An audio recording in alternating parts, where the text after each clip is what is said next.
Greetings, everybody. It's me, your friendly neighborhood Uncle Pete, and welcome to another episode in my horror debate series that I'm collaborating with my good friend Carlin. If you haven't done so already, after you watch my video, you can go to Carlin's channel. I have a link down in the description. Watch his video with the same title. And then, if you'd like, you can go to the community tab on his page and you can vote for who you thought had the better argument. Was it Carlin? Was it myself? And there's even a tie option. You don't have to vote. It's all in good fun because we're having a lot of fun making these videos. Also, don't forget to put your answer down in the comments below. Carl and I talk all the time, and one of our favorite things to do is actually reading the comments on what you guys' answers are in the comments down below. It's a lot of fun.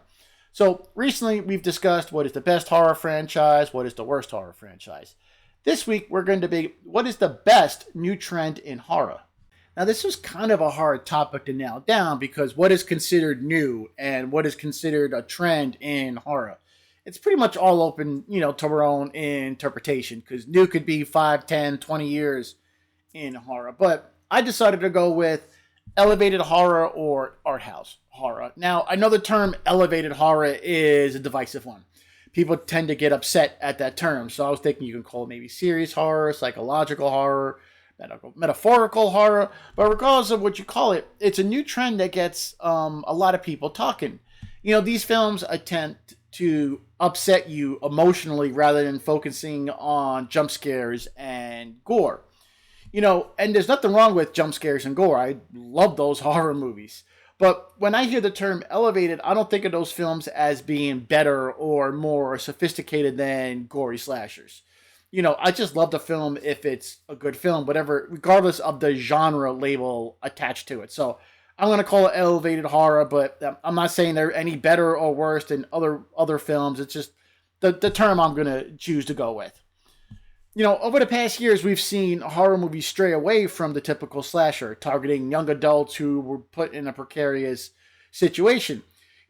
Recently, as far as movie goes, we've seen an increase in different types of horror, films that are more focused on stories and that have more meaning and weight behind them. Films like Hereditary, Get Out, The Witch. These films can leave the viewer with a lot of questions at the end.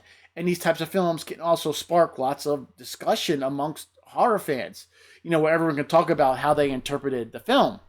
The Killing of a Sacred Deer is a good example. It's a film that can lead to a lot of discussion. There's a lot to unpack with that movie. You're going to ask yourself why and how throughout the film. And this film is also hard to predict on where it's going, and that's not typical in the case you get your basic slashers, which are pretty much really predictable. Anytime you can bring more attention to the horror genre, I think it's for the best. If these horror films do really well, studios will be more apt to putting more money into horror movies, thus avoiding the same old stories we've seen again and again, or the constant sequels and reboots, or sequels that ignore all of the films in the franchise. It gets kind of lazy to keep making sequels and reboots, and a lot of these new horror films or give us something fresh to talk about. There's a studio that puts out excellent, elevated horror films is A24. They have some amazing films in their library. Hereditary, Midsommar, The Black Coat's Daughter. I previously mentioned The Killing of a Sacred Deer. You got The Witch, Green Room. I feel like these are some amazing horror movies that do not fit into the cookie-cut slashers, common ghost stories, or found footage films that, blanket the market over the last 10, 20 years. To me, it's a fun and new great trend in the horror landscape. Horror films that make you contemplate theories and ideas that have been around for decades. But it has been up until the last maybe 10, 15 years that there have been so many of them. These films have existed, but now we're seeing an increase in them. And, now we have studios specializing in this type of in this genre. We're seeing more and more movies with an artsy style of filmmaking, with stories that have dark undertones and themes beneath what you're seeing on the surface. Social commentary in horror is far from a new trend. Horror films have featured social and political commentary for decades. But I feel, though, with this new trend that more and more movies are relying heavily on these metaphors, which can challenge the viewer to think. Some directors are tied to this. Some directors that are tied to this new trend are, you got Ari Aster, Jordan Peele, Robert Eggers. just these are just three of many. All three of these have made excellent movies to not follow the standard tropes in horror films. They bring the viewer in and grab them, hold on to them, gripping them in beautiful cinematography, important themes, increased social commentary that coincide with modern times. And these movies are still capable of scaring the viewer and leaving them unsettled.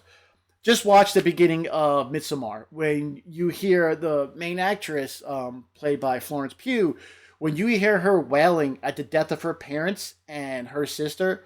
That sound will stay with you. When I think of that movie Midsommar, I just think of her wailing, and it's just a really impactful scene, and it's done extremely well. And films like Midsommar, Green Room, Get Out, Us, there's a lot to think about after that movie is over, at least up to a lot of discussion, asking your friends and other horror fans, what did you think this meant? What did you think that meant? How did you interpret this? How did you interpret that? What do you think the director was going to say? What do you think the motivation was? I think that's pretty great. You may not get those type of in-depth conversations with your typical slashers, ghost stories, found footage films. These new trend of elevated horror. I know it's a bad term for some people. I think it's great because it brings a lot of discussion to horror, and it really you get to talk to other horror fans, and you find interesting ways of looking at films that may give you different perspective. Oh, I didn't see it that way, and it can make you appreciate a film even more. And in some of these films, the fears may not come until after the movie is over, and you're sitting at home thinking about what you just watched, and you realize something. Oh man, that was really creepy and scary. But whatever you call to choose this trend, I think it's a great one, and it's a great companion to other horror genres out there. I mean, the best genres are the ones that you love the most personally. And it's just another thing I love about horror films. There's something for everybody, regardless of what genre you like or dislike. Something for everybody to love. But that's my topic. Don't forget to let us know in the comments down below what you feel the best new trend in horror is. Thanks for watching. Now, please, if you haven't done so already, please go to Carl's channel, link in the description. Watch his video on the subject, and then if you'd like to, you go to the community tab on his page and vote for who you thought had the better argument, and there is even a tie option. I'll see you here on Friday for another episode of Nails in a Coffin, and next Wednesday for another episode of Let's Nail This, and again here in 2 weeks where Carl and I will be discussing another horror debate series. Thanks a lot, everybody. Take care of yourselves and each other, and be good to each other. I am your friendly neighborhood Uncle Pete, and remember, with great kills, there must also come great nails.